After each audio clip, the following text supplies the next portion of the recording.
नमस्कार।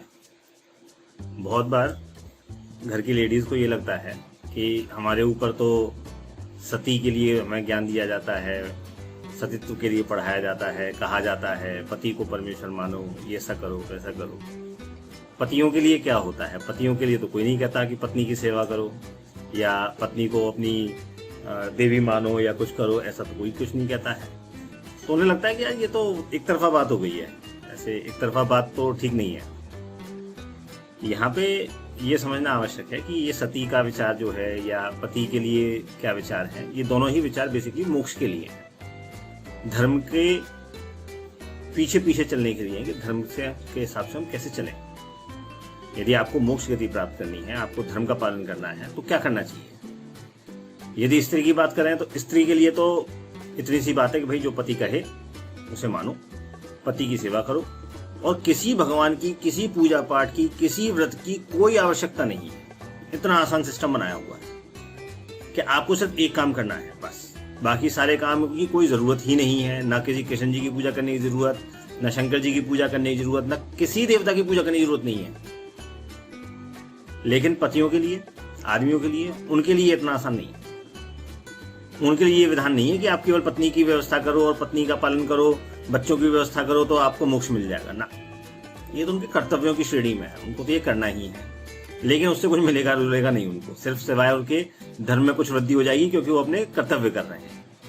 यदि मनुष्य को, आदमी को यदि मोक्ष चाहिए तो उसके लिए बड़े भारी पैमाने बने हुए हैं। वो योग करे सबसे पहले, बिना योग के तो मोक्ष होगा ही नहीं। और योग भी कोई छोटा मोटा योग नहीं, ऐसा नहीं कि मतलब बस जाके आसन लगा लिया और हो गया ना।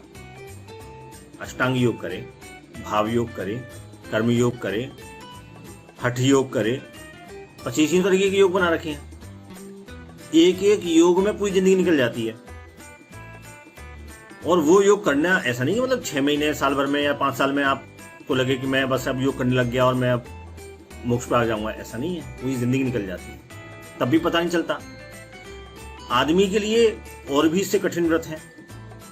तपस्या करे, जप करे, भगवान की पूजा करे, दान करे, पुण्य करे, पाप ना करे, पर स्त्री में गमन ना करे, है ना, किसी के लिए झूठ ना बोले, किसी से किसी के दूसरे का धन का हरण ना करे, बेईमानी ना करे। बहुत सारे पैमाने हैं, उसको सारे फॉलो करने पड़ेंगे। एक भी पैमाना कम हुआ मतलब धर्म से अलग। स्त्री के लिए कोई चक्कर नहीं है।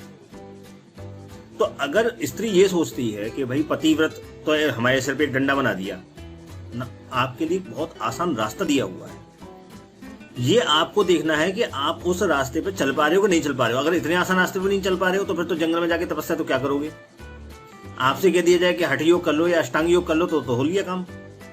आपके लिए तो बहुत आसान काम है कि घर में पति बैठा है, बस उसकी सेवा करो, उसकी बात मानो, जैसा वो चलाए वैसे चलते रहो।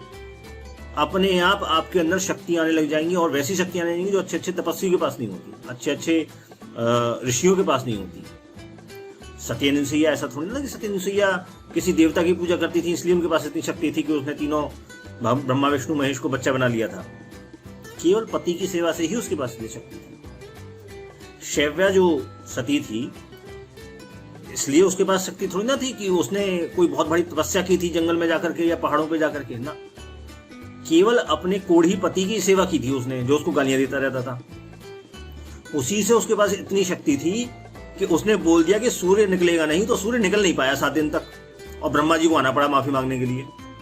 अगर आपने शैव्या सती की कहानी शास्त्र ज्ञान के सत्र में सुनी होगी, यूट्यूब चैनल पर देखी होगी, अगर नहीं सुनी है, नहीं देखी है तो उसको जरूर देखिएगा। आपको पता चलेगा सती का कंसेप्ट क्या है। सती का कंसेप्ट ये नहीं है कि स्त्रियों के ऊपर कोई डंडा बना के रख दिया जाए, उनके ऊपर है, उनको करना है। उन्हें लगता है कि भाई मेरी गति अच्छी होनी चाहिए, मेरे लिए गति का भी कोई आसान साधन होना चाहिए, तो उसका एक रास्ता बताया हुआ है कि आप सतीत्व को अपनाएं। आदमियों के लिए ऐसा कोई साधन आसान नहीं बताया हुआ। उनसे तो कहा गया तुम बेटा योग करो, पूरी जिंदगी खपते रहो। हुआ नहीं हुआ, कृष्ण जी खुद कहते हैं गीता में, अगर इस साल में, इस जन्म में योग पूरा नहीं हुआ तो अगले जन्म में फिर पैदा होना, फिर उसको पूरा करना। उसमें भी नहीं हुआ तो फिर पैदा होना, फिर पूरा करना। जैसे भरत हुए थे, जड़ भरत की कहानी भी आपने शास्त्र ज्ञान के सत्र में सुनी होगी।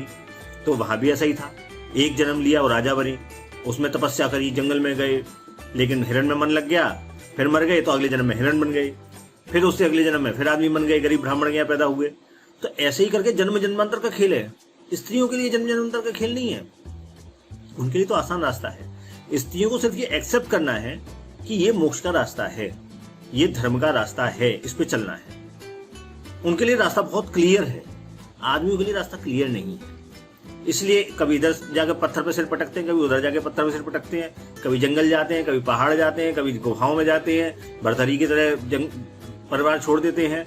तो उनके लिए बड़ी कठिन समस्याएं हैं। स्त्री के लिए नहीं है कठिन समस्या, उसको सिर्फ एक ही व्रत करना है, पति की सेवा का व्रत। यही धर्म है, यही मोक्ष का साधन है। आप इसको चाहे जैसे ले लीजिए, ये आपकी मर्जी है। आप इसको अपने ऊपर डंडा समझ लीजिए, या ये समझ लीजिए कि अरे इतना आसान रास्ता है हमारे लिए, तो मोक्ष पाने के लिए और मुक्ति पाने के लिए इससे आसान रास्ता तो कोई है ही नहीं। आप इसको ऐसे भी ले सकते हैं। ये आपकी सोच पर निर्भर करता है कि आप इसको कैसे लेते हैं।